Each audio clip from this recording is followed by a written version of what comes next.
সোমবার সকালে দক্ষিণ 24 পরগনার কুলতলি ব্লকের মইপিট বৈকণ্ঠপুর গ্রাম পঞ্চায়েতের কিশোরীর মোহনপুর গ্রামে বাঘের পায়ের ছাপ দেখে ততস্থ হয়ে পড়েন গ্রামবাসীরা। শ্রীকান্তপল্লী এলাকার নদীবাঁধের কাছে পায়ের ছাপ দেখতে পান স্থানীয় মৎস্যজীবীরা, যারা সকালবেলা মাছ ধরতে বেরিয়েছিলেন। খবর মুহূর্তের মধ্যেই ছড়িয়ে পড়ে গোটা গ্রামে। গ্রামবাসীদের মধ্যে আতঙ্কের পরিবেশ সৃষ্টি হলে ঘটনাস্থলে পৌঁছায় মইপিট উপকূল থানার পুলিশ এবং নলগোড়া বিটের বনকর্মীরা।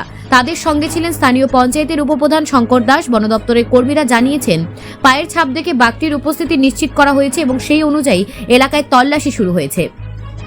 বন দপ্তর ইতিমধ্যে গ্রামবাসীদের সতর্ক থাকার পরামর্শ দিয়েছে। পাশাপাশি বাঘটির গতিবিধি বুঝতে ট্র্যাকিং এর জন্য বিশেষ ব্যবস্থা নেওয়া হচ্ছে। গ্রামবাসীরা আতঙ্কিত হলে বন দপ্তরের কর্মীদের তৎপরতায় আশ্বস্ত হয়েছেন।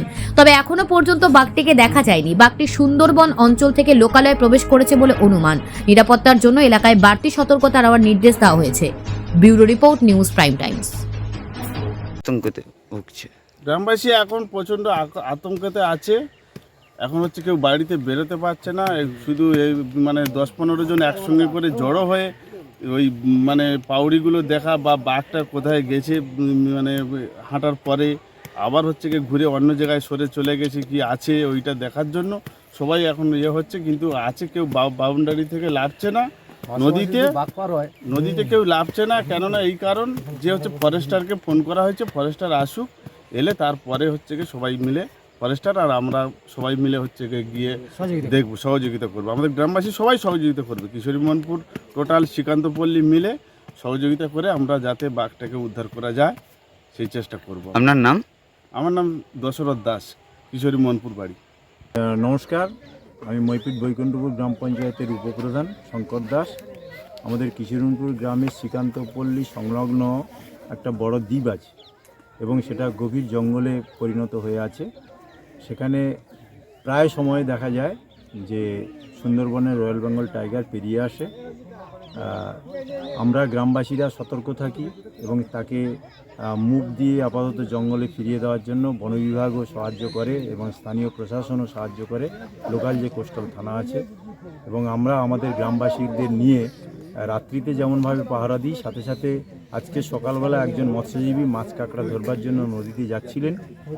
দেখলেন যে নদীর পাড়ে অর্থাৎ ইমাংমেন্টে কিছু পায়ের ছাপ পাওয়া যাচ্ছে এবং আমাদের এখানে একটা গবাদি পশু মারা গিয়েছিল। সেই পশুটাকে নিয়ে নদীর চরে কেউ ফেলে দিয়ে যায়।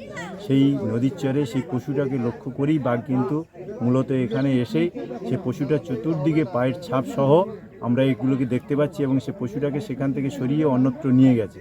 তার কিছুটা অংশ আমরা দেখতে পাচ্ছি পায়ের ছাপ, গাছের ডালপালা ভাঙা ইত্যাদি ইত্যাদি। আমরা বন বিভাগকে খবর দিয়েছি, স্থানীয় প্রশাসন, লোকাল কোস্টাল থানাকে খবর দিয়েছি। গ্রামবাসীরা আমরা এখানে উপস্থিত আছি। যতটা সম্ভব আমরা একে নিয়েই জঙ্গলের মধ্যে প্রবেশ করানো যায় কি করে, এবং বন্যপ্রাণীকে তো রক্ষা করতেই হবে, এটা আমাদের দায়িত্বের কর্তব্যের মধ্যেই পড়ে। সেই হিসেবে আমরা এখানে আমাদের বন বিভাগ সহ অন্যান্যরা সব আছি।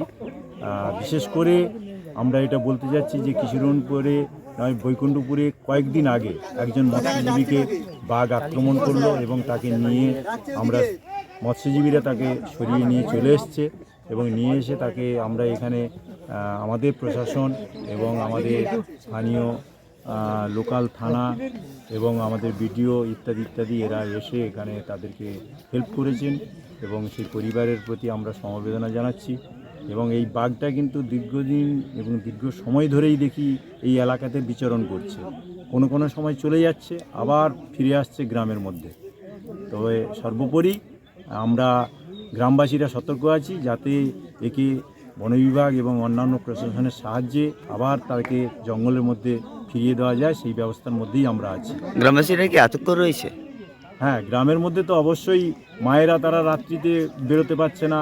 আমরা যারা প্রতিবেশী হিসেবে আছি আমরাও বাড়ির বাইরে বেরোতে পারছি না এবং এর শব্দও শোনা যায় মাঝে মধ্যে, বাঘের শব্দ। এ নিয়ে আমাদেরকে আতঙ্কের মধ্যে অবশ্যই করে থাকতে হয়। যদিও বন বিভাগ যথেষ্ট চেষ্টা নিচ্ছে যে বিভিন্ন নেটিংয়ের মাধ্যম দিয়ে যাতে গ্রামের মধ্যে বাঘ না ঢোকে সেই ব্যবস্থা নিচ্ছেন। সরকারও ব্যবস্থা নিয়েছে, সরকারও পাশে আছে, আমরা প্রশাসন পাশে আছি। আগামী দিনে নিশ্চয়ই করে বন্যপ্রাণীকে রক্ষা করবার দায়িত্ব আমরা গ্রামবাসীরা অবশ্যই করে নিচ্ছি। Thank you.